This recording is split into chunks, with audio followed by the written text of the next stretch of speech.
UK Ale, we think you're a bit jealous. Are you serious? Dead ass. Please give the camera a nice look at your... Is my You guys, name. he was chatting so much shit before we started recording. Sometimes I can. Well, sometimes it's okay. You're training to be a lawyer. You create Punjabi and Sikh content.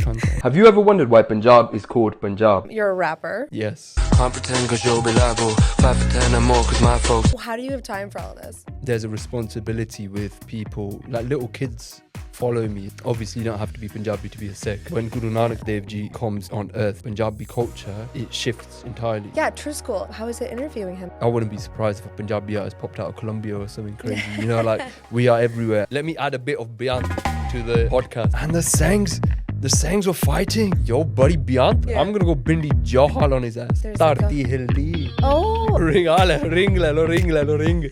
Welcome to Jugni, Beant. I feel like we should start the podcast.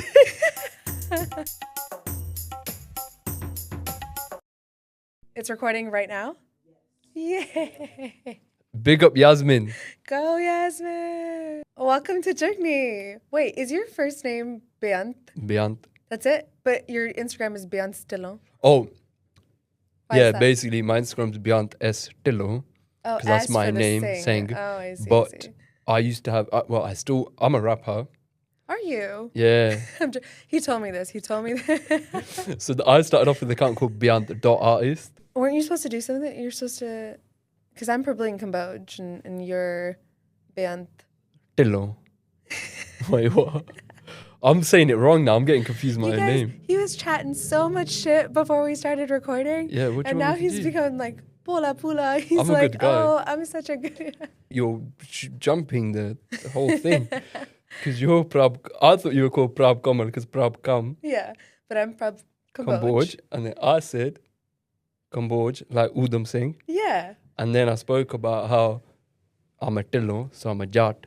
But Udam Singh, who is Cambodia, is mentioned in Pot Jattan De, which is sang by Atar Khan. And I'm not going to sing it. What? Nah, He I was can't be doing singing. that. Oh, I'm Are you not gonna serious? sing. No. Are you serious? Dead ass. It's so like I ain't singing. No, that ain't happening. Maybe one day, like in a few years. What do you mean? He was singing No. so much before this. He actually wouldn't stop singing. Just sometimes I can. Welcome to Jugni, Beant. I feel like we should start the podcast. We'll cut out everything. from Yeah. the Okay. start. Okay. Cool. We're in London town. Yeah. City. I'm in your ends, Yeah. Sort of. sort of. Where did you say you're from? Leamington Spa. Royal Leamington Spa. Where is that? That is near Coventry, which is near Birmingham. You know Birmingham? Peaky fucking blinders. Yeah. Birmingham. Mhm. But Leamington's like 40 minutes away. It's its own thing. You know Ummanhaya, Ground Shaker. Yeah, no, I don't. You don't know Ummanhaya?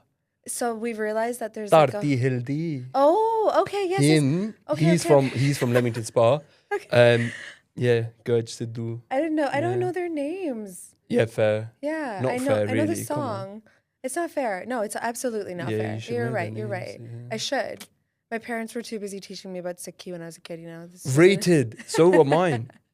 That's why you know all this. No, I don't know a lot. No, so your family, I think, yeah, obviously every family is different. Some families, I feel like, just prioritize Sikhi quite a lot. Yeah. And they're not that on the Punjabi side. And I Exactly. feel like a family that was more on that.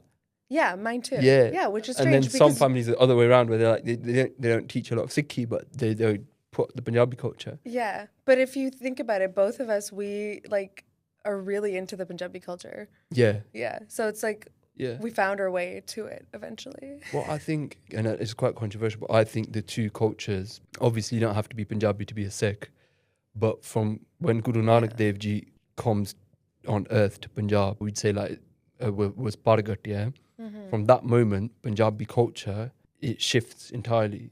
If we believe as Sikhs that Guru Sahib, which we do believe, is Nirankar, is God, Mm-hmm. is one, is that one energy, is oneness, yeah?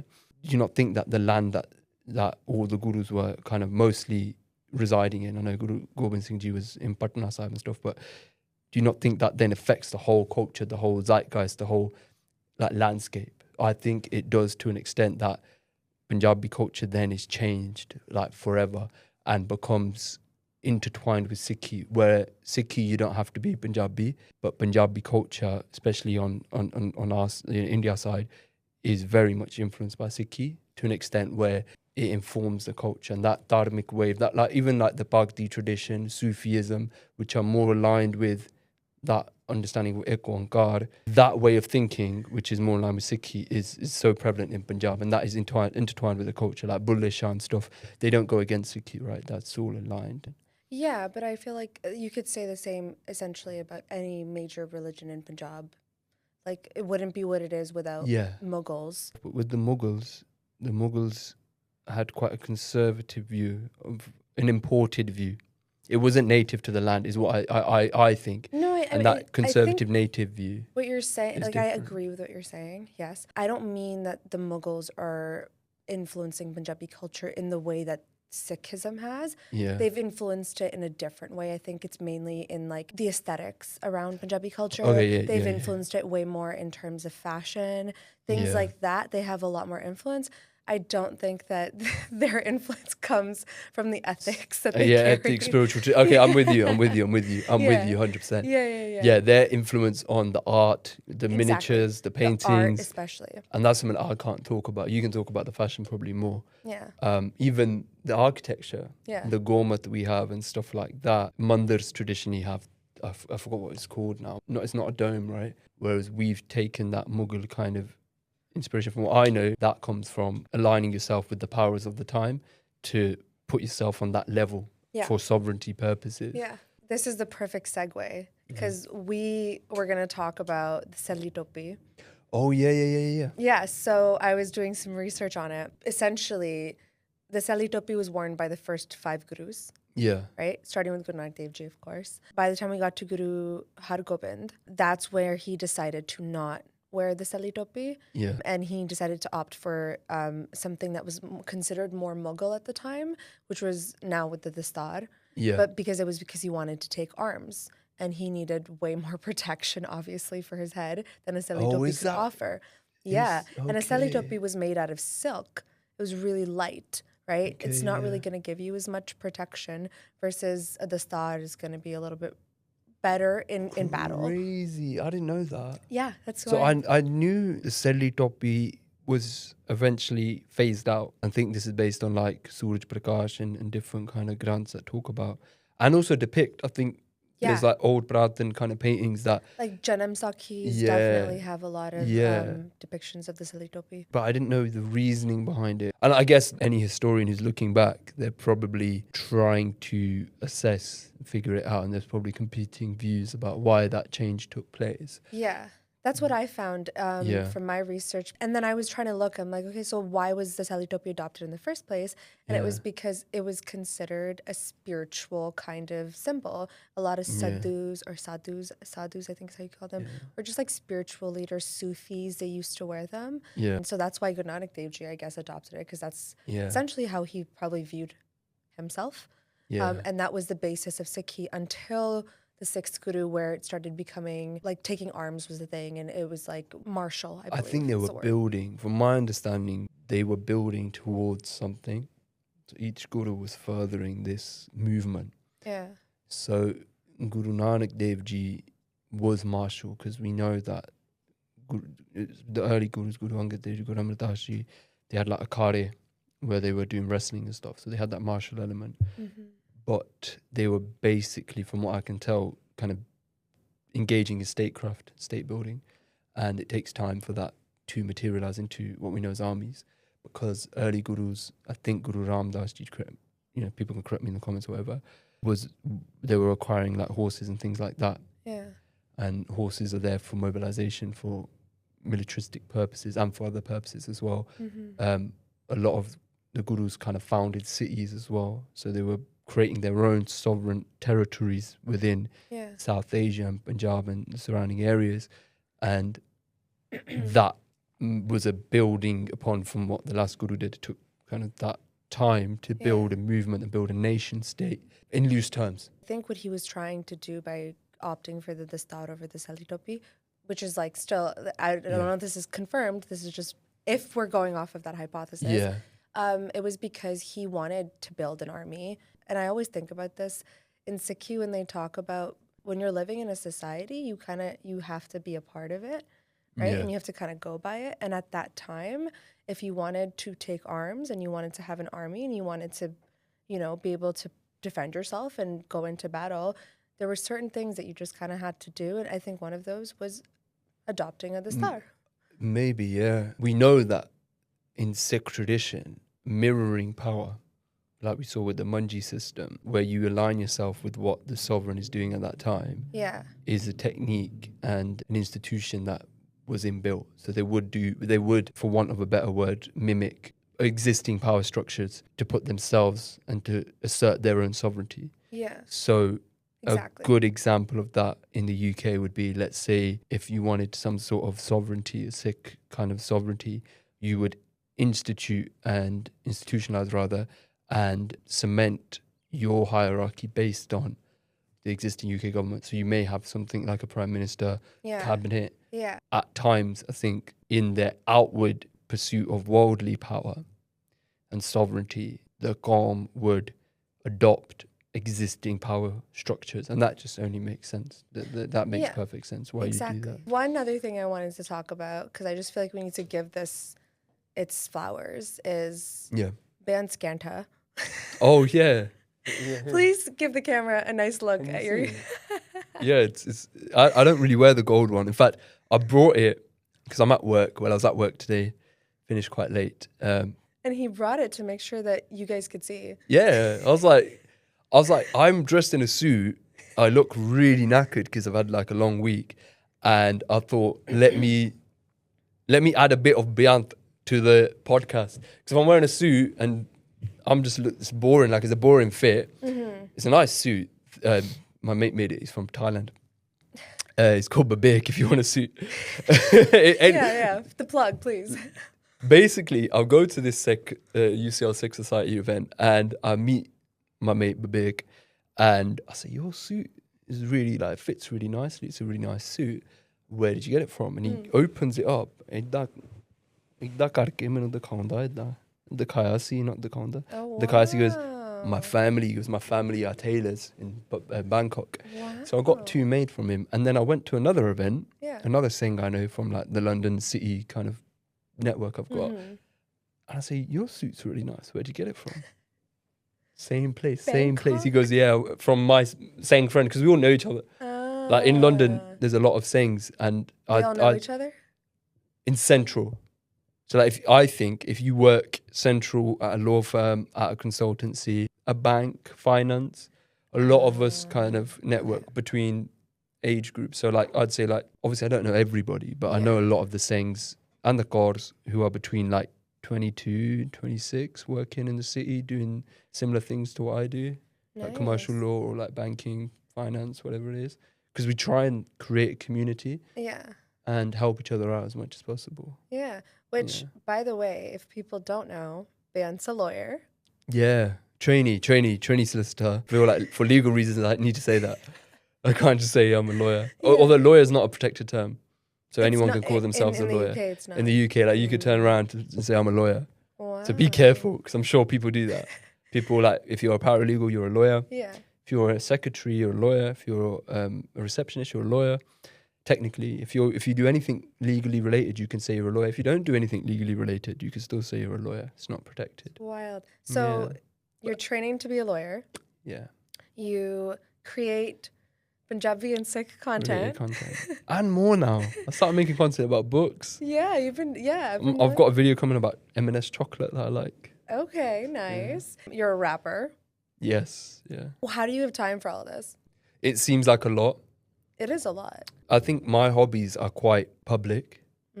You probably relate to this as well, as someone who makes content. Yeah. There's something probably to be said for that, from like genuinely from like introspection, ego kind of place. If you kind of analyze it, why are all my hobbies quite, putting myself out there, trying to what you could say, try and get validation. That's a fair critique. Yeah. Granted, lawyer isn't public, but I do publicize it because it's good for your career with LinkedIn and things like that. So people are aware of that being something I do.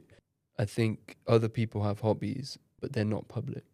So if you, if you kick ball every week for a couple hours with your friends, I might make a video or make 3 videos in that 2 hours and edit them. Yeah. Now I look like I'm super busy, but you're also busy because you play football with your boys for 2 hours. Yeah. Other than the content creation, the music and the other things I do are quite social anyway. So I'm doing them with my friends. So I'm not as busy as it seems. With the job, I'm a lot more busy. Yeah. Before that, I was studying and I was busy then as well. But I think that's no more than anyone else who's in this career in the city. You're in tech. You should tell people that as well. Software engineer is pretty mad. Software developer. Software developer. Engineer is a protected term. Is it? Yeah. Okay, crazy. You need a ring. Yeah, I don't have the ring. I don't even know if you're being serious. I'm so serious. So there's like this steel ring that engineers get, and you're part of the engineering association. You're or something. taking a mic. I'm so serious. Is this a North American thing? It's a Canadian thing. What is it with America? Because when you win the NBA, you don't get a medal. What do you get? You get a ring, right? Same with the NFL, you get rings. Yeah. What is it with you lot on rings? We just have them for like marriage. You lot are like, oh, ring, ring, ring. Well, maybe that's more of an American thing because there's only one Canadian basketball team, and that's Raptors. Toronto. But you're from Brampton. Yeah. Which is like 2 hours from Toronto. No, it's not 2 hours. An hour? It depends what part of Brampton you're from. If you're closer to Toronto, it's like 35 minute drive. Oh, yeah. Yeah. I've never been Rush to hour Canada, makes it worse, obviously. You should come. I'd like to go. The transit system sucks. It's really not as good as it is here. Here it's amazing. I love the tube. Yeah, tube. The tube. You have to say your T's with like a CH. Yeah, it's like a cha-cha. I've learned tube. It's not tube, tube. I know. I can speak in a British accent. It just feels wrong. I'm British. I'm not going to do a Canadian accent, here, buddy. In it. Buddy, yo, buddy. You know, let me hear it. You know, my Canadian accent is basically based off Jenny, innit? Yeah, Jenny let me hear it, yeah. He's like, yo, Beant, bro, buddy. Big love, man. Big love. You in Leamington Spa? Leamington? That's I'm so I feel like Jenny's gonna see. But that's how he talks. Like, he sends voices like, yo, buddy, like, it's a nice day in the pind, yo. I'm in England. Yeah. And then he talks in Punjabi, and Punjabi's good in it. So I'm not gonna try and speak Punjabi. You're not gonna try and speak Punjabi? Yeah, my Punjabi's. Guys, the person that Beant is when we turn the cameras on is a completely different person. What does that mean? I have Yasmin here to vouch. Shout out Yasmin. Shout out Yasmin. Yeah, she's been really helpful. She's here to vouch that he was singing. He was swear. Yeah. I'm joking. They were crazy. Yeah, of course I swear. No, you know what it is? I'm joking. No. But he was just doing all of it. And now he's like, I won't sing. No, because I won't sing. You know what it is? Is that a good British accent? Because singing is, you're correct. Like, if people know me in person, there's a difference. It's all me. But I'm more thoughtful. This is not a critique. I'm more thoughtful. I was just kidding. No, it's actually quite an interesting thing because I'm more thoughtful, more aware. Like, there's a camera and it's like there's a responsibility with people. Like, little kids follow me, like their parents talk to me. So if I'm just bina sochke, just chatting to people and not thinking about the effect that might have, I think that's quite dangerous. The reason I don't sing is because there's real singers out there. You got to respect, like, I respect that art form so much. Like, I respect music so much that if you're not learning properly and doing it and at a good level, you should just kind of leave it alone, really. Because there's real ustads out here, like there's real mans who are like dangerous and they spend their whole life perfecting that art form, you know. Same with like dol or tabla, whatever it is, baja. Any Tom, Dick and Harry nowadays just grabs a dol and says, oh, I'm a dolly, innit? I seen Baz, he's a dolly from West London. He said some dad came up to him and goes, oh, my son mastered the dol in a year. Yeah. He was like, I'm 20 years deep, I still ain't even scratched the surface, you know. Because we need to respect our Saj and like respect music and respect it to the level where it's like, yeah, you're just singing for jokes, it's jokes, innit? But I'm not going to put that on record. Like, nah, man. If I ever do that, it'll be because I've practiced, I've become like... Yeah. Well, where did like all the creativity start? Like, were you always creative as a kid? I think so. I think I was allowed to be me as much as the Desi parents and the environment I was in allowed me to be. They allowed me to be quite a lot. Yeah. I don't know about you. Were you know? Okay, so wait, hold up. You were born and raised in the UK. Yeah, so are my parents. Well, that's the difference. My parents weren't. Yeah. And I realized the more I talk to people who are like second, third generation, there's a huge difference in the way that I was raised versus the way that you guys were raised. Like you were very much allowed to be yourself because I think there was a little bit less stress on your parents. I'm sure they have their own stress. Yeah, of course, yeah. But like, I think with my parents, immigrating was really hard for them. And the thing is that technically I immigrated with them. So like I was 4. I was born in India. फिर I was born in Punjab. Proper Punjabi आउंदी है फिर. Proper Punjabi. You must know like ठेठ Punjabi. No, I'm being serious. Like I know decent Punjabi. Because my English at 4 was pretty impeccable. If I moved, I think I'd be able to be like. My English was 100% not impeccable. But your Punjabi everybody made sure I knew it. Your Punjabi. You know what's so funny? So basically, my dad moved to Canada 2 years before we did. Canada. Yeah. My dad moved to Canada 2 years before me, my brother, and my mom did. Achha. So when we were there, that's when I had started school. So when he left, I hadn't started school yet, right? Yes, yeah. At home, we spoke Punjabi. So I spoke Punjabi when he left. And then when it was finally time for us to go over, I had gone to school.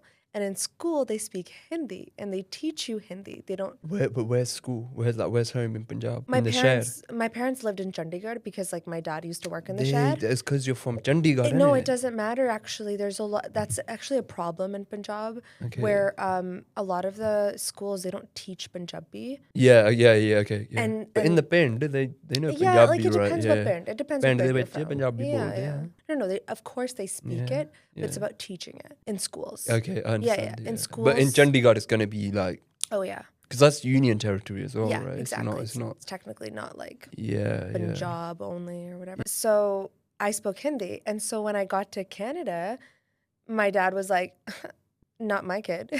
Yeah, big up uncle. He's like, "You're uncle funny. Nu pata. You're funny." Yeah. And so he sent me to this Punjabi. Me and my brother. He sent us to this Punjabi school in a basement. Yeah. It's the basement of like this like Indian clothing shop. Every language is equal in it, so we should respect all languages. But Sadi maa boli hai na Punjabi. Oh yeah. I'm trying to learn proper Punjabi, like, because my pronunciation Punjabi de vich aapa ki kende ucharan, I think ucharan is just whack. Like nana, pabba. Yeah. It's all not like, it's not. It doesn't sound. Sahi nahi hega. Sahi nahi hegi. I don't know. See all my Istriling, bullying is all like wrong as well. So I'm trying to learn. I used to be more embarrassed about it. I think I should probably try and speak more openly about learning Punjabi. In Canada, I think, you tell me if I'm wrong, the level of Punjabi is a lot better because like you mentioned, a lot of people are first generation. Yeah.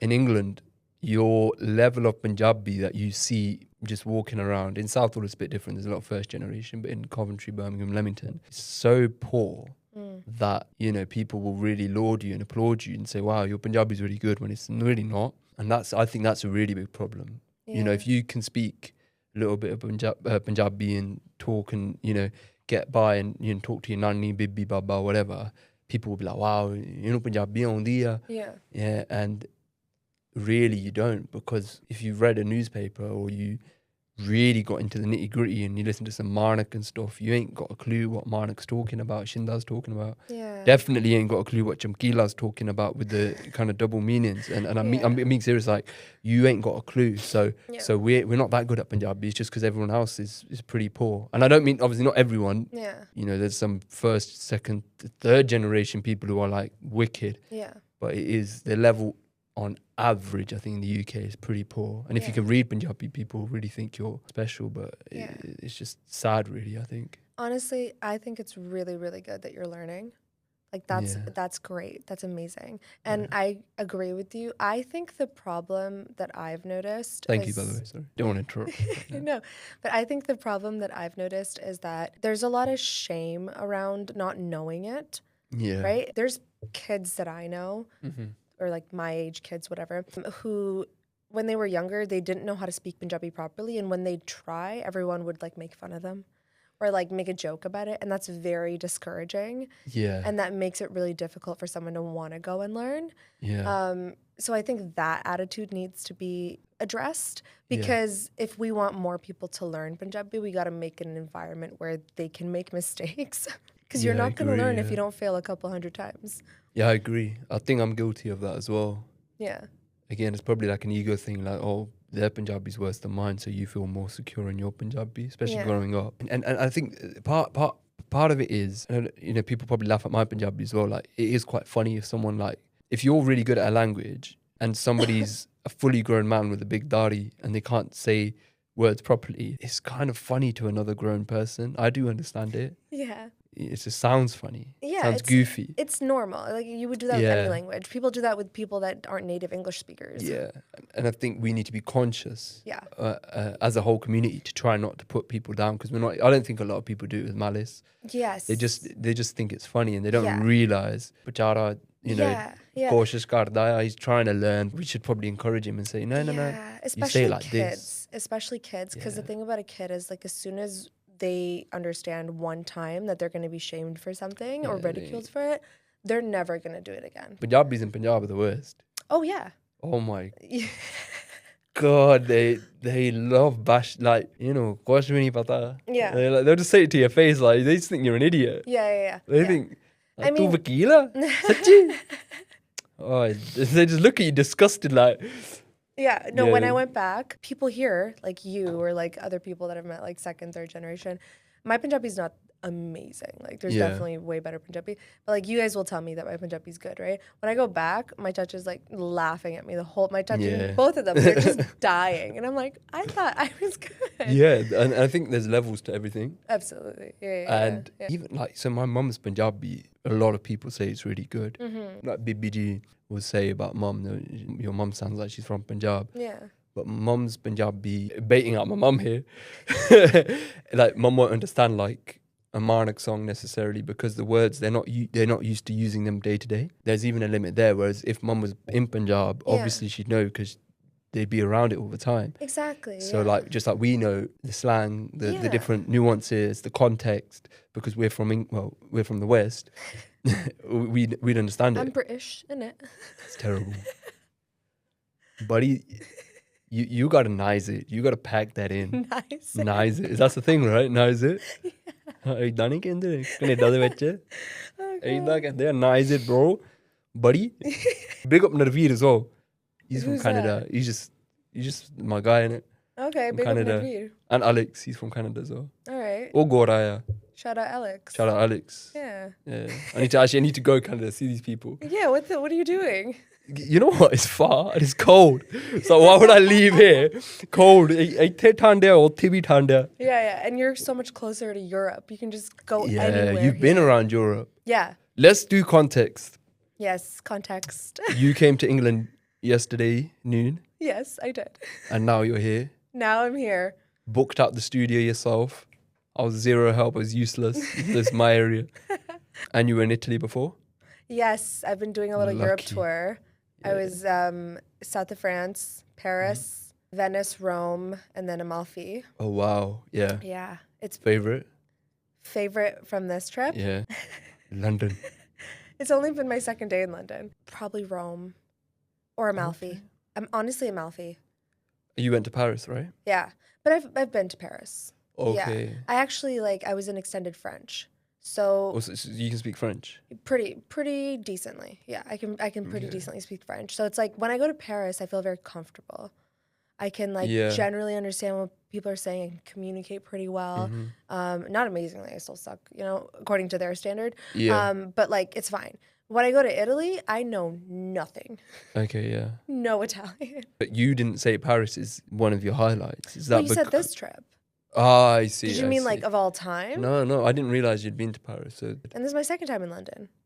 Okay, so where does London sit in Europe in terms of places you've been? London's always going to be special for me because it holds so much Sikh history and heritage. Okay, yeah. And I always do it at the end of my Europe trips because I feel homesick. Okay. So the first thing I do when I come to London is I go to the Shoom. Sponsor me. Fair, yeah. And I go and eat some brown food. Big up Sanveer. He works for the Shoom. He does videos for them. Sanveer's my guy. He did my first music video. Second music video. Oxboy did my first. Shout out Oxboy. We can't stay on topic. We gotta talk about. This is my fault. Go back. You was talking about Dishoom. You go to Dishoom. Well, we were talking about you and being younger and like how your parents let you be yourself. Oh yeah, they did. Yeah. Are we gonna go back to that now? Because I'm quite interested in. We'll finish this. Wrap this up. When I came to London last time, like the first time I came to London, I didn't do any of the basic stuff. I did not do the London Eye. I didn't see the bridge. I didn't go see Buckingham Palace. The bridge. The bridge. The London Bridge. Okay. It's not falling. Tower Bridge. Is that what it's called? Tower Bridge is the pretty one. But there's a London Bridge. Yeah, that looks at the Tower Bridge. No, London Bridge is... Yeah, the London Bridge is the one you stand on to look at the Tower Bridge. Now you know, you're on it. I'm British, innit? All right, buddy. That's all you know, buddy. That's not even Canadian. That's just Jugni. That's just lots of love, man. Love you, bye. Love you. That's how they talk. That's just Jugni. Jugni doesn't represent Canadians, all of Canada. In my head, he does. He's at the Junos. He was. The Junos? So was Garden. So, like, I didn't do any of those things. What I did was I came here. Yeah. I went to the Victoria Albert Museum. Okay. And I went to go see Maharaja Ranjit Singh's Gaddi. Yeah, wicked. Yeah, and then I went to go see... There's a different museum where his... sword is. His sword is. The Wallace collection. Yep. I went there. And then I went to Southall. Okay. Yeah, cool. And I just hung out in Southall. Brilliant. Yeah. I just did everything that makes me feel at home. And so I feel like London for me is like always going to be special because like I just come here and I feel like... It's quite lovely. I also feel like it mirrors Canada because first of all, we're a British Commonwealth country. Yes, yeah. And second of all, it's cold. So it's just like when the plane doors opened, you know, you can like smell cold. Cold has a smell. Okay. Yeah. I smelled it and I was like, this feels comforting. It feels like home because it just smells cold. It's cold. It has a bunch of brown people. Yeah. and black people. Diverse. Like Toronto. A lot of diversity. Yeah. Which is why I think the music cultures in Toronto and London are often intertwined. And the slang. Like Northside Benji, who's a rapper, I believe, from Toronto sides. I don't know. He experienced a lot of love from England first before North America, I believe, anyway. Where do you stand on Drake? Drake, okay, this is crazy. My first concert I went to that wasn't like Community or whatever was Kendrick, 2017 Damn Tour. Okay. The second concert I went to was Drake. Yeah. And Drake is an artist who I grew up with from like 2010 onwards. One of my mates, he put me onto Drake when he was in year 6, and then I really got into rap music because of my mate H and his USB. He had a USB with like a couple hundred songs on it. Kendrick was on there, Mad City, Drake, a lot of Drake was on there. Stuff like Up All Night with Nicki Minaj. There was Kanye. There was loads of different things on this little USB. Yeah. Shout out H's USB. That changed my music life, changed my life probably, because I don't know if I would have been into rap the same way without that introduction. And we used to listen to A$AP Rocky. Then we moved more year 8, year 9 into like Nines, J Hus, Skepta, and all the UK mans. I'm really, I need to apologize again. I'm so like not alert. I'm so tired from this week. It's okay. I think Drake makes hits, makes bangers, but unfortunately, I think a lot of inauthenticity is present within his persona that wasn't necessarily there when he first started and was more vulnerable. That's what I think. That's inevitable. That's any artist. They're gonna develop. Like you can expect an artist whose life goes from living a normal life like us to touring and all these things to be in touch with what you're in touch with. Like that's an unrealistic expectation. He's not telling us. He used to tell us his dog suck, and now I think he's not being honest. I think he's got more... What is he not being honest about? He doesn't have to. Okay, let's actually be honest. He doesn't have to be honest. Artists don't owe you anything. He can be whatever the hell he wants to be. Yeah. I don't think he is delivering what he used to deliver. He used to be more vulnerable and open on songs, and now it feels like this gangster facade, which he didn't have as much of before. He had some bravado, but it is not on the level it is now. It's a bit different now. But I still think the output he puts out, a lot of the hits he's got, are just solid. They're just... His run has been incredible, and he is such a big part of my teenage years, my 20s as well. It's almost like you can't really. The other stuff, the allegations, all that's completely separate. Musically, I think you can't. It's undeniable. And but to me, it's the same with Kendrick, same with A$AP Rocky. They shaped my life. Nines, J Hus, Skepta, Pot of Paper. Yeah. They've shaped my life. So it's like, how can you can't really choose between people that have soundtracked your life. Yeah, and you don't need to choose. I'm not on the whole like, oh, Kendrick versus Drake kind of thing. Yeah. I just think Europeans have they're either really, they love Drake or they really don't like London loves Drake. Yeah? London loves Drake. That's okay. There's no debate around that. Londoners love Drake, and Drake showed love to artists like our dads very early on, who are Sneakbo very early on. You know, these are people that the Americans don't know about, the North Americans don't know about. And Drake clearly does have an appreciation for UK music and an appreciation for dancehall and different things that he has been caught in some sort of vulture allegations and things like that, but he does have an appreciation. You can see that it's documented. I would say that that's just his personality. Like, he is very, he puts everybody on. He always I'm waiting for the Bhangra tune, man. When's Drake dropping the tune with Karan? That's what we need. I know. My brother and I talk about this a lot, about how by now we would have had a Sidhu and Drake. Yeah. We would have. It was getting there. It was. I swear they were in talks. Like, it was getting there. And that's really unfortunate. But it wasn't meant to happen. It didn't happen. That's just, that is life. Yeah. That is how I believe the world works. Such is life. Yeah, not genuinely. All right, let's get back to being creative. You said you were just allowed to be yourself. Yeah, just be myself. I was allowed to, within boundaries, explore what I wanted to. So I was making rap music from 12. Dropped my first song, I think I was 15. Really? Yeah, on SoundCloud. Wait, where is it? On SoundCloud? I don't know if it's there anymore. Oh my God, can I insert it? Yeah, maybe. Yeah, we could, because we'll see. Even like things like, I know it sounds silly, but I wanted to take English literature at A-level. So what's A-level? 16, 17, 18. Okay, so that's like right before college. University. You guys call it university here? Yeah. Okay, very good. So do we. Americans call it college. Okay, cool, yeah. So I took English lit, maths and physics. I know some dissies would be like, no, take more STEM kind of subjects instead of English lit and become something else. Yeah. I'm a lawyer, so it's not like, they'd be disappointed if they were traditional anyway. But I think just not having that pressure almost meant that me and my brother and we were going to be stable and do well, because it's like, if your parents don't put that pressure on you, you'll naturally understand, I think, maybe, we did, I think, that you need to work hard and do well. And the career paths we've chosen kind of lend themselves to that. So yeah, not pressuring your kids and making them just, are you doing your best is kind of where we were at with our parents. Are you doing your best? And we'd be like, yeah, and they'd know it. They'd look at, we're working hard. I worked really hard in school. Yeah, worked really hard. Worked decently hard in uni, and then after I've worked really hard, it's a trust. You trust your kids. Yeah. My parents trusted us. I made loads of mistakes. Some they know about, some they'll never find out about. Yeah. They're probably watching this because they watch everything I do. Oh, they do? But that's good. I think mum said to me once, she was in the car with me and she was saying, I think it's good for your kids to do things that you don't know about and break the rules. And I agree, I think, to an extent, as long as I'm safe, I'm here. Yeah. And I was allowed to push the boundaries, or I did push the boundaries. So you started rapping, right? Yeah. And then when did you get into the Punjabi and Sikh-related content?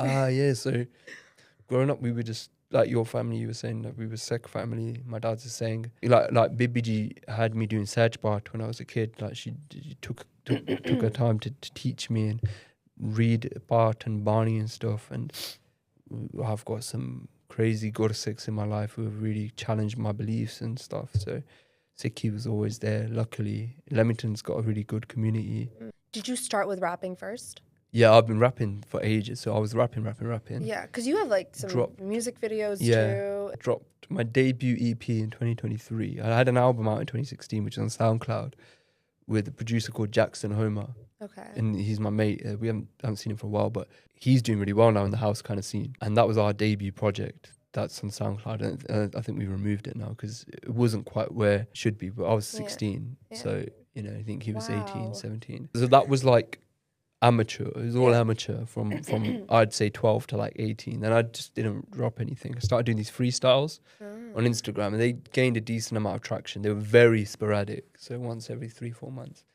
And people started noticing, oh, saying raps, whatever. And then there's a producer called A.S. Galard, Arjun, my mate from London, East London, knew him. Shout out Yasmin. He put me in touch with Galard. Yeah. Galard and me dropped a debut EP. He's just dropped an album with Roman Baines. Oh, okay. Yeah, he dropped an album with him recently, and he dropped out an EP with Hari Pannu as well. So he's mainly in the Punjabis hip-hop space, but we did a pure hip-hop English EP. Then dropped more music with my good friend, one of my closest friends in the world, Luke. When was the transition from that to making there was Punjabi no and Sikh-related transition. Sorry to cut you off. There's no transition as such. I started making content in 2022, I think. Wait, that's so funny. I started in 2022 or like 2021, around the same time as you, I think. Yeah. Wow, that's wild. Yeah, like it was right after COVID. And my videos were really bad. The quality was bad. I didn't have a mic. The lighting, I didn't understand how lighting worked. Yeah. They're all still there, so people can look at them. But like, what made you start doing those? Like off of Sidhu rapping? Musala dropped SYL, and I realized people didn't have the context, so I just did a video on the context, and then thought, oh, I can do more videos. I was actually in Italy at the time, teaching kids English. Yeah. Oh, were you? Yeah. So that's cool. Yeah, that's what I was doing for a few weeks. Yeah. And then I just started dropping content, and naturally I realized there was a gap, and I think there's still a gap for the stuff I do. Was that on Instagram or TikTok? TikTok. Just TikTok. Music was on Instagram. Yeah. That was on TikTok. Yeah. But you're like really consistent. Now, yeah. How do you do that? Well, on Instagram, it's all my TikToks from the last 3 years. So I think I try and do about 2-3 original videos a week, but the rest of the time it's daily videos from the backlog. No, but 2-3 original is also hard to do. Yeah, it takes time. I'm trying to do them quicker, get them out there, less editing. Me talking to you, like I try and imagine someone I like who likes my content. If they're in front of me, what would I like to say to them? Almost like a conversation, even though it's one way. It's a bit weird, but yeah. No, that's a good way of looking at it. How I feel do you like do it? I am very, very inconsistent compared to you. Yeah. Also, I just want to say I'm sick. I don't usually sound like this. Because you've been traveling. It's because you've been traveling. Yes, it is because I've been traveling.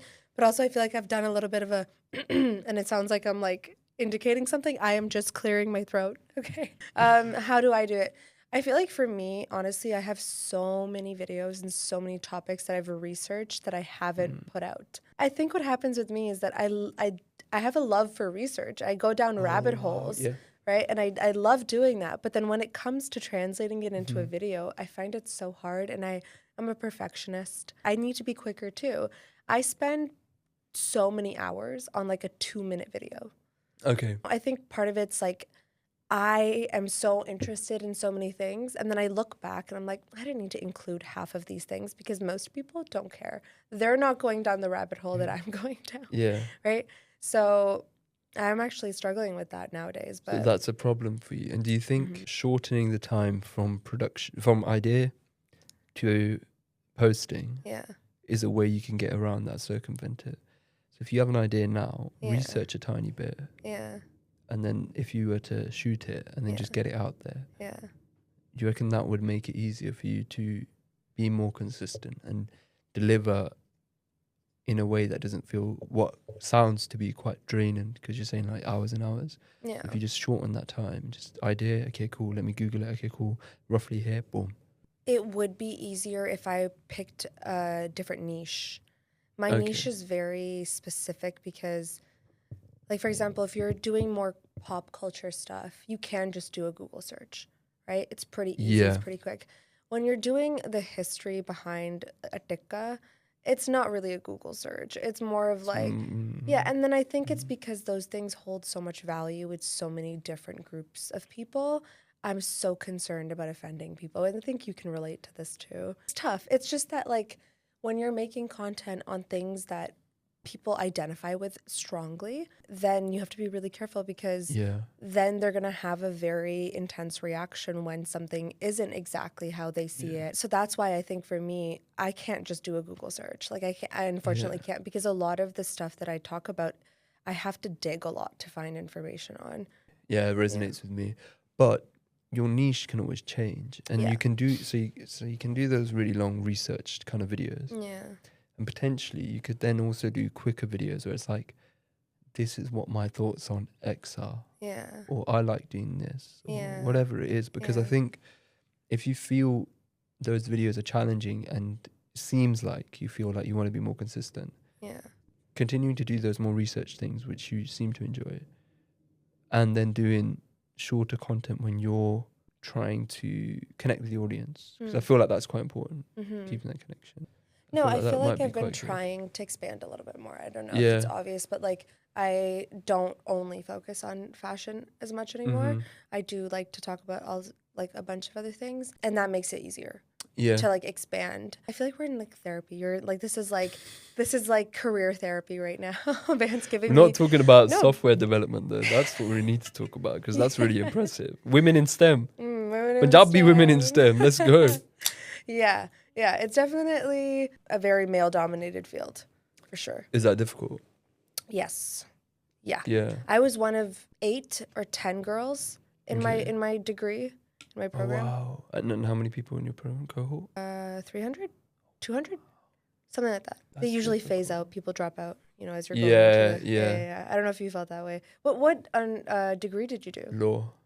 Straight law. Is that you can do that in England. Oh, true. You can do. A lot of Canadians go to the UK just because you can do that, because you can't do that. Yeah, my mate's cousin's doing that, I believe. Anyways, not to talk about the boring stuff. Back to what we were talking about. When did you feel like it started taking off? Immediately. Wow. Because your idea of numbers when you first start, 1,000 is crazy. And 1,000 is crazy. It is crazy, yeah. 1,000 people watching you is quite a lot. That was happening quite quick, and then I just kept going. Yeah. And this was after university, so I had a bit of time on my hands between jobs. That period was really cool, because it's like, oh, what can I do? Oh, I can do a video on this. Yeah. Some video ideas I'd never do now. I just learned a lot, built that kind of trust. And I don't get loads of views anyway. Like I never get a viral video. Like most I got is like 600k, I think. They never go like crazy. But I think it's like a community almost, like a niche kind of. Yeah. Like I feel like I know people and I see them out and about when I'm at Punjabi places or Gurdwara or whatever. Like I know, like I'm like, oh, I did a video on autism and Sikhi, and there's a group in Leamington Spa where I'm from. They have a thing called Inclusiva. So it's seva about bringing in people who are on the spectrum. I thought it was incredible that they had this initiative, because it's really important. So I did a video on it, and the reaction I got from the community across the world, like people like, oh, my daughter's autistic, or my son, has special needs and stuff. And your video, like, I wish we had something like Inclusiva in wherever, Brampton, wherever it is. Yeah. So having the ability to push and spotlight really important work, and then connect with these people. Like I spoke to the people that run Inclusive. I probably should do more for them and like try and work with them a bit more. But you can really see the impact. It's taken off in its own way. Interviewing True School, doing the listening party, Indian Doctor, we've like connected, and there's a, I wouldn't say like a movement, but like a group of like creative content creators and stuff emerging for the last few years. And 100%, yeah. TikTok definitely escalated that. Yeah. Yeah, which is amazing. Yeah. It feels like just Rain, Babu and all them lot, Rupan Bal, is it? Rupan Bal. Rupan is just like, it feels like that almost, like me, Ramblings, Indie in the UK, like, and there's a lot of others, my brain's just gone blank, but growing, just like talking to each other, like, we're like friends now. Yeah. That's quite important, I think. It was all we're all taken off in a way. Yeah. I think it's so important for kids growing up nowadays, because like you said, like we look at Just Rain and we look at Rupan Bal and Babu and all these people, and that for me definitely had an impact on me wanting to do creative things, right? Like I'd see Just Rain, Lily sing as well. I feel like she doesn't. AK, yes. AK is a huge supporter as well. I know, he's so supportive. We saw all these people, right? And they inspired us to some degree, and like that's so important for kids to have people that look like them, that come from where they come from, so they can see themselves in these people and represented in media specifically, because kids, especially nowadays, even when we were young, I don't know about you, but I consumed a lot of media as a kid, and kids nowadays consume way more than we did. And so it's really important for them to have people that look like them, that come from where they come from, to look up to. And I think to explore things they're interested in. It's not the mainstream's role, nor their expertise to delve into, like you mentioned, where the tikka comes from, or like Ramblings does, to look into, with Jawaharlal Singh, Dasam Granth. Why would the mainstream do that? It's just not what they're there for. Yeah. It's not their role. So we create our own platforms, not out of, well, you're not going to have me, out of like, well, we've got a niche, so we can create these fragmented kind of niches and then bring them, pull them together and create some kind of platform where we're all kind of learning and connecting and trying to help push Punjabi and Sikh and whatever you're interested in further and help people find their people, if that makes sense. I think it's really important. Yeah, for sure. Okay, True School. Yeah. I think that's something that we need context for. Yeah. Because True School is a big deal. I feel like there's a lot of people outside the UK who don't understand how much of a big deal he is. I think across Punjabi music lovers, he's just an incredible artist who pushed the boundaries. So with his, first 2 albums as Specialist. So it's like that Punjabi folk sound with contemporary kind of, well, not even contemporary, because it's more like 90s hip hop, and there's also like that what people call lo-fi, that R&B kind of like Erykah Badu kind of vibes to it. His body of work with people like JK, launching JK as an artist, then doing what I think really put Diljit, cemented him as an artist, with Back to Basics. Yeah. Songs like Karku, Strawberry, Bodi Raat. These are like classic Diljit songs. And then Karan's debut album. I know, that's crazy. And then recently with this EP with JK and singles between Ashok Prince, that album One Time for Your Mind is just incredible. Like, he is really special artist. And I was gassed just to have the opportunity to sit down, discuss. So you interviewed True School first, and then there was a listening party. How did that come about?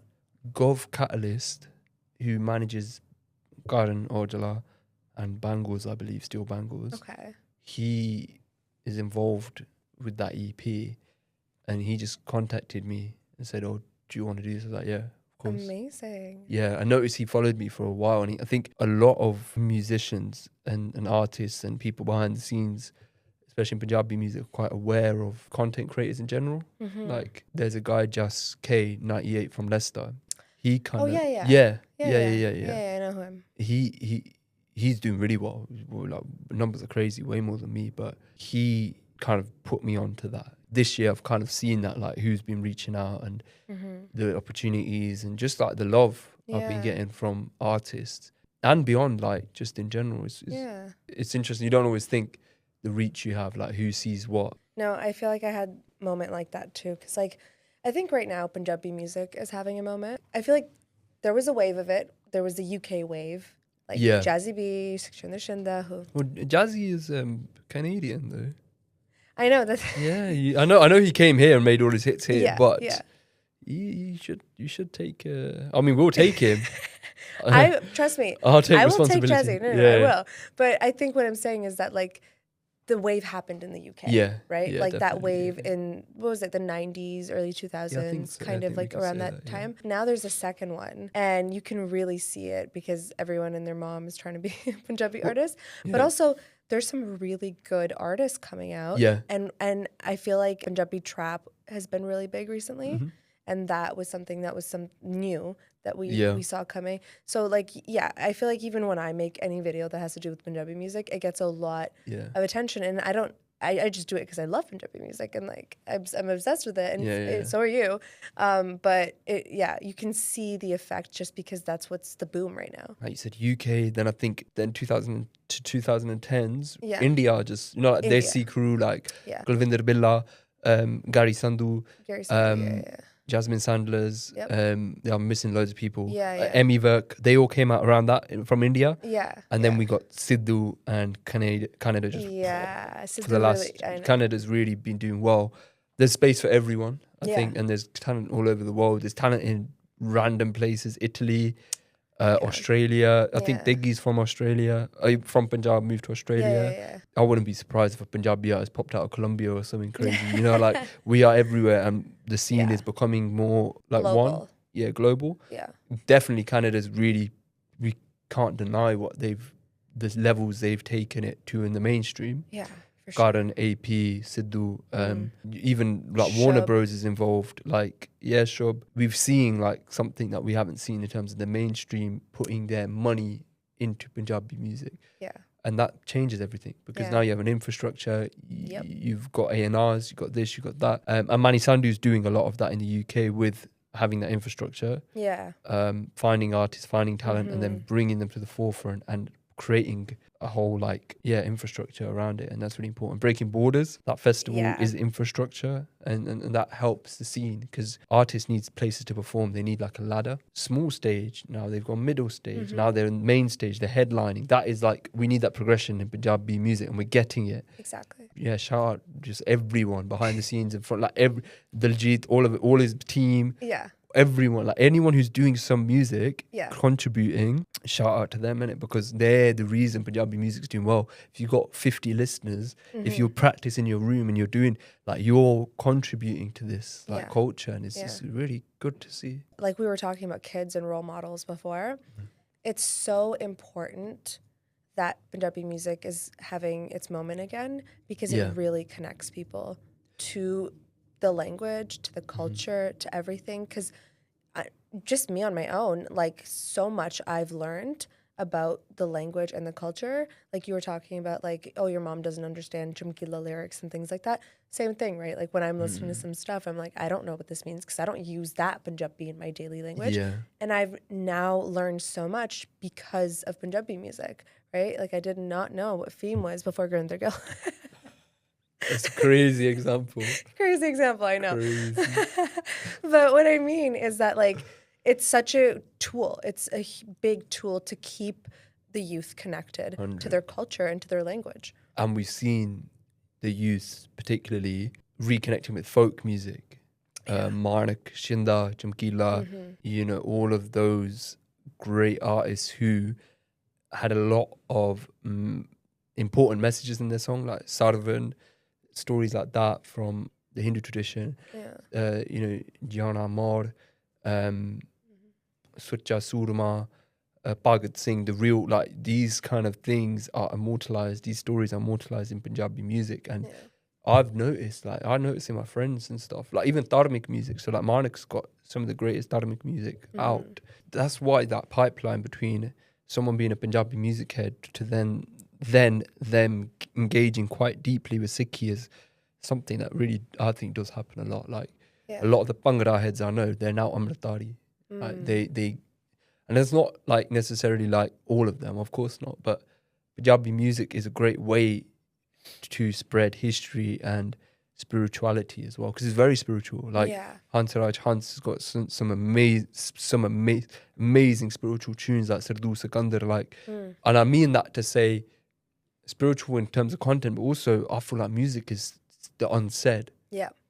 It's what words can't express. So inherently it's spiritual in one way or another. Like, absolutely. If you're singing about something that is unfathomable, you can't, like rags, like they express something you can't express with words. So what we hear then is spiritual to me. Like, and on a deep level, that's why I think Kirtan is to rag. And it does move people the way it does. And obviously nothing can compare to Kirtan because it's Gurbani and it's Shabd Guru, but it has a really special place in the world.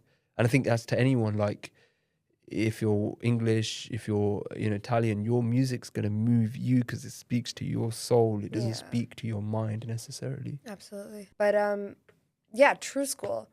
That's great. I love it. Yeah. Honestly, we have the same ADHD. Everyone says this ADHD. I have not been diagnosed, man. Yeah, True School. How was that? What was that experience like? Because you grew up with him, so being able to I then didn't grow up with him. no, but like grew up listening. Right? Oh yeah. Crazy. I was like, hey, there's a big age difference. I was like, this is because I'm tired of taking things literally. I grew up with True School in Derby. I'm actually like. You're like, I'm not that old. I'm actually like a decade older than so you grew up listening to him and like, you know, how is it interviewing him? That was probably like unreal. Yeah, I think it was the first interview I've done. So I rang Dips Bamra and Ricky Bandwagon, who are interviewers, and I asked them for advice. I said, well, how do you think I should interview today?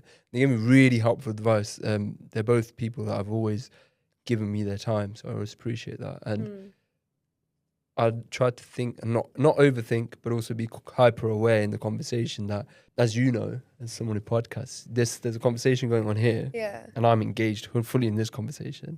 But you're probably, I don't know, tell me, thinking about 2-3 different things here. Right? Is the conversation going the right way? Well, okay, I'm listening to what Beant's saying, but okay, I can talk about that mental note. Let me go circle back to that, and then okay, what we're going to go next. That's what an interview is, and it's really quite intellectually demanding, as well as the research you need to do. So it's a great experience. I'd love to do more interviews, talking to people. I think I enjoy it a lot. I've got positive feedback, so yeah. But I'm always, you know, if you've got negatives, let me know nicely, or because people be swearing. That's fine. Swear at me as well. That's okay. Honestly, we make content online. We're used to it. We're used to people just saying whatever they want to say. But never in person though. Everyone's friendly. Everyone's really nice in person. They're overly nice. I'm like, are you being silly? Are you being sarcastic? So is that the direction that you want to take? Like, do you have an idea about where you want to go, where you want to take this? I enjoy interviewing. Enjoy making music. I'm really enjoying my job at the moment. Oh, okay. Intellectually, it's really stimulating. Good. It's challenging. I'm learning something new. I love being in the office. Again, it's probably a bit of ego because it comes with prestige, but it's just reality. I love making my content. I love making videos. I love doing in-person events. I do Punjabi folk events where I bring people together and try and platform people who have learned how to sing properly, and I love all of that. So continue all of the above. I started modeling recently. Shout out Bombay Mummy. Damn. Shout out. Yeah, she needed to sing, and I was love like, her. I was like, I can try. Yeah. And then I did a bit of acting. Look out for that. I mean, by the time it's out, it's probably out. Okay. Yeah, the first thing I did with Troy Boy and Bombay Mummy. The second one is a bit more acting, where I'm like, I'm actually really not a nice character in it, but yeah, I'm in it. And I loved it. It was challenging. I was out of my comfort zone. In work, I always try and say yes. If someone gives me work, I try and say yes. I'll try it. I'll give my best. In life, I try and say yes. And I got the opportunity. I was like, yeah, I'll do it. I loved it. And everyone I met on stage, they work so hard. Yeah. People work so, like lighting, camera. Yeah. Everything. They work so hard. And it was eye-opening. No, I recently was like on some sets as well. Insane. Like, it takes a village. It takes a town. Like, it takes a city. It takes a city. Like, it takes Chandigarh. It takes a union state or whatever that's called. Yeah, union territory. Union territory. Yeah. No, but it's insane what it goes into a production. Yeah. But what I love about being on set is everyone's there to do the same thing.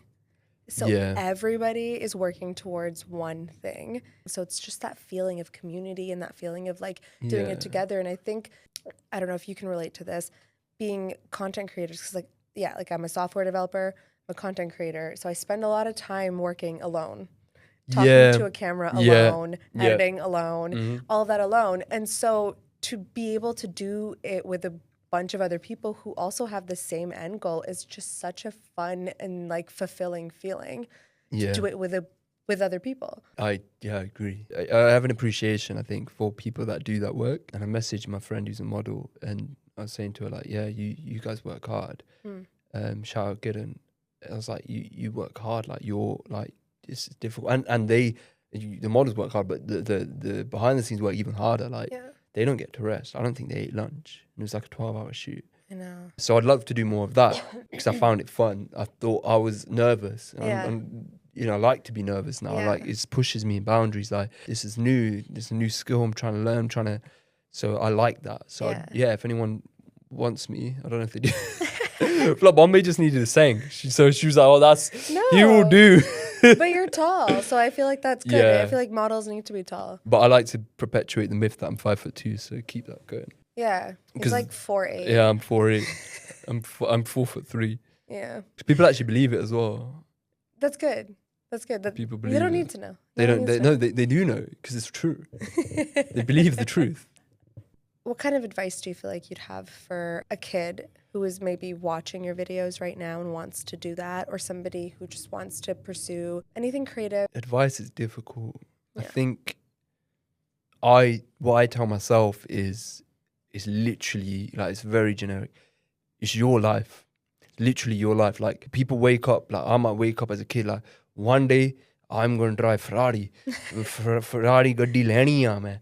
I'm going to be wham. You know, as a kid, I used to think I'm going to be wham, I'm going to be strong, I'm going to be really strong. If I'm not taking steps every single day to somehow get closer to that goal, it's not happening. It's not happening. Might wake up, I want to be rich, I want to do this, I want to do that.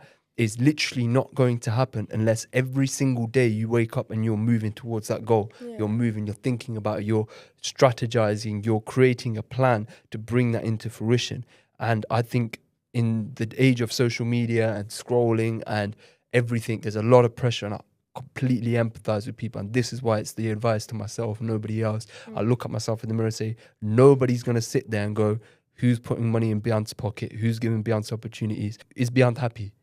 A lot of people do think about me, and I've got a lot of good people in my life, but really it's me. Am I spiritually fulfilled? I don't know, probably got an ego problem, but am I doing what I need to do to get where I want to go to? That's on me.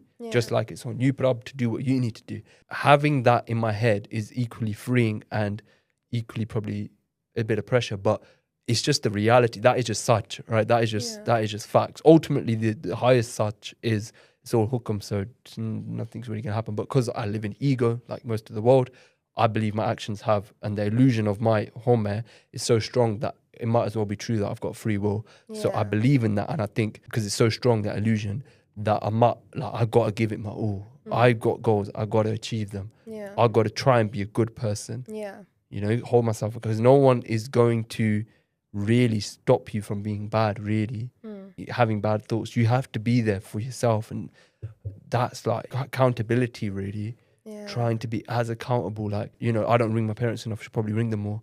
No one's going to tell me that. I've got to do that. Like, I've got Bibi, whoever it is, Nani Ji, like, I've got to do that, like, myself. And no one's going to do it for you. Like, literally, that's kind of it, really. That's all I say to myself, is like, try your best as well. And be kind to yourself. But find the line where it's like, nah, you could have done better. You could have been kinder. You're a bit rude there. Journal maybe is good advice to people. Do you journal? Try to. I'm not really good at it. I think organizing my thoughts, organizing my life is quite important. Yeah, it is, absolutely. I think we were talking about this earlier. Why don't brown guys go to therapy? I mean, I don't go to therapy. I've got a mate, a really good friend, because it's about therapy, I won't say who it is. He's older than me, and he told me, like, he thinks everybody should go. Absolutely, I do. And organize their thoughts and try to work towards something, not always through something, but you're working towards goals in your life, and having someone to talk to about that could be helpful. On the other hand, I understand the feelings people have where it's like there's a barrier and it's a challenge, and why would some outside person have a perspective on my life? It's giving up control to an extent, or it could be seen like that. I understand that. I totally know, because there have been cases where therapists have so much influence on their clients' lives where they've almost convinced them, gaslit them to believing, you know, certain things, and that's really scary. And I think people read that and they're justifiably and understandably worried about it. And I wonder, I don't know anything about this, but from a legal perspective, I don't know how well regulated it is across the world. I don't know how well regulated it is in the UK, so I understand. I feel like those are the main questions I had for you. Cool. Yeah. We can just shoot the shit. Yeah, go on, chat to me. Chat to me about London. Yeah. London? It is gloomy, but I feel like that's the vibe. But you've only ever come in winter time? Sounds like it. No. Autumn, winter. I came in May last time. Yeah, spring. But spring. And now it's like fall. Autumn. So it's like transition. Autumn. Yeah. It's autumn now. Fall is really funny because, you know, like, I know you're Canadian, but the impression and the stereotype of, you know, Americans, I know you're Canadian, is, do you call glasses eyeglasses? Is that what a thing? What do you mean? Is that what you call them? Like, car? Yeah. So you guys say lenses. We just say glasses. Why do you need to specify that? We don't that say eyeglasses. Okay. Americans do, right? No. I think they only say it if someone doesn't understand. Like in the context and of what do you... Sorry, go on. In the context of a conversation, it's just going to be like, yeah, I forgot to wear my glasses. And what about when you're on a horse? What do you call that? A horse? When you're like on a horse going somewhere, what do you say? How would you describe that in a phrase? I don't usually get on horses and go. No, but somebody was. There's a point to this. There's a point to this question. You're just making it sound crazy. No. What do you mean? Like they're on a horse and they're going somewhere? I'm on my way? Horsing around? That's completely different. Americans, as far as I know, call it horseback riding. Oh, horseback riding. Yeah, what's wrong with that? Horse riding. You don't need to specify that you're riding the horse on its back. Well. So that's one. Yeah, pause. The second one is eyeglasses. What do you say? Sidewalk, pavement. Why do you say it's on the side? Like, it's unnecessary. It's probably because and there's a few other Americanisms that I'm just like, what is the purpose? But we think like... No, I know. See, this is the other thing, is that like I've been saying this to the whole trip to other people. I noticed the American inside of me. Yeah. Because like we get really influenced by America. Like it's undeniable. They're like really big, right? So it's like a lot of what I'm used to is American, technically. And so when I say it, I'll be like, oh, it's just the American in me. And people will be like, aren't you Canadian? And I'm like, no, I am Canadian. But to be Canadian is to be a little American. Yeah. I think America, and that's a whole different conversation, but I think America has such a global monopoly on media and culture that the UK probably experiences it too. And, absolutely. You guys do, yeah. India probably experiences it. Like, look at rap music, comes out of New York and the whole world is just infatuated with rap. Like, the whole world. Yeah. Like, people in India are rapping. Like, I understand it's poetry, but they are adopting New York fashion and the cipher system, which is basically a mehfil, but it's imported from the US. You see it across the world in Africa, you see it in Italy, you see it in Russia, like Australia. Like, rap music is, you know, from huge. a historical perspective, it's very normal for the ruling empire to be this influential. I just think it's so different for America because of technology. We have so much access to everything that like my dad uses this word all the time, globalization, is just such a easy thing to do. So I think they are in a unique position where they have way more influence than any other ruling empire because they have access to technology. Yeah. I would say superpower. Yeah, absolutely. Yeah. But I was going to ask you, what is your perspective on Canadian Punjabis? So this is what always gets me. Every single time I see a Punjabi person, right? And in the UK, this always trips me up. Like, if I speak with them in Punjabi, like, they sound normal. They sound fine. Maybe their Punjabi is a little different. But it's usually not that big of a deal. Yeah. And then they'll just come up with a Scottish accent. And I'm like, whoa. Yeah, it's a bit mad, isn't it? It's the Scottish things.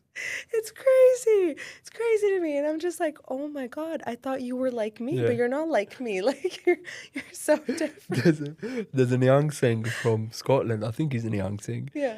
And he does Katha, and he's got a Scottish accent. I'm pretty sure he's like, and I can't do a Scottish accent. I'm going to try. It's like, and the Sangs were fighting. I can't do it. That's terrible. That sounded northern. Anyway, he does it, and it sounds like Braveheart, and you really get into it. You're like, yeah. Like, it really is. It's pretty cool. But yeah, I think it's a bit trippy. I know some Sangs, and they're from Wales, and they talk like they're from Wales, and there's an auntie as well, and she's basically, well, she's born and raised in Wales, so she's going to I'm trying to do Wales, but I'm really under pressure. So because of the pressure, I'm probably not doing a good job. Yeah. But she talks to me. She goes, well, would you like some ladoos? Yeah, some ladoos. I'm trying, Jeevan. I'm trying. Jeevan's from Wales, my mate. But do you feel the same way about Canadians, like when you meet them? No. It's not weird for you to be like, oh, you speak Punjabi like me, and then suddenly we have like almost an American accent. No, it's not a big deal. I think, it's just me. American globalization. There you go. I think that's why. But I think we have stereotypes about Canadians. What are they? And I really don't want to say this because I feel like you're going to hate me. Say it. I think UK, Ali, we think you're a bit jealous. I think there's a bit of a reputation like... Do you mean jalous or do you mean pendu? No, jealous. No, because we pend to innit? So what's jealousy about us? Jealous, I think... Juicy? I think it is that North... And this is not a critique. Just don't come for me in the comments. I'm really tired. Please don't. I think the impression... This is how we get him. We get him tired and then we start talking. I think the impression is... you know, for example, like in North America, tell me if I'm wrong, sometimes the males will crash the woman's jaguar. Yes. Yeah, so we look at things like that. And obviously that's fine, that's your thing. Yeah. I think in the UK, you might look at that and be like, it's a bit silly. Oh. And like things is it considered tacky? And maybe just jealous is probably the best way. Just like, why are they doing that? I think that loud American culture. Oh, y'all don't like to have fun. Yeah, you could say, like you could say that, like we're a bit more like... Proper. Yeah, maybe, yeah. And maybe that is the... You want to sip on some tea? I'm just going to let you... Yeah, whatever. Like, I just know there's too many happening in Canada and I can't fight you all in it. So I'm trying to be really respectful. And they run the music scene as well. Because you imagine, they all just like hate me. They're like, yo, buddy, Beant, I thought he was all right, yo. But I'm going to go Bindi Johal on his ass. Yeah. Yeah. He's only doing Jugni Bindi right Johal, now. innit? Bindi Johal. He's only doing I don't know about Jugni. Bindi Johal. Is Jugni the only Canadian man you know? You know, I don't know many Canadians apart from Narveer. I've mentioned him about twice now. I met him at a wedding. That's my guy. So I probably do know more Canadians. I'm just like, am I the third Canadian you know? Third Canadian Punjabi you know? I think so. I don't know. I definitely know some Canadians. Yeah, I should probably go to Canada and chat to people. Yeah. 5X Fest have been really supportive. Yes. Of the content. But no, yeah, I think that's the impression. We've got so much in common. Yeah. And then the bits we don't, I think we just say it's too loud, it's too much, too in our face. And we're not, that's not part of the English culture that we're used to. I think that's probably the difference. I think we're running out of time. Yeah, we're running out of time. Yeah. But thank you so much for making this time. I know that you had work today. It's been a long day for you. And all of this is a lot of Imagine we watch this and it's just nonsense. Waffle. Yeah. I'm going to be editing this and being like, oh my God, why did we talk about this? Why did we spend 20 minutes talking about that? You might, you know. Yeah, I might. I don't know what. I'm really...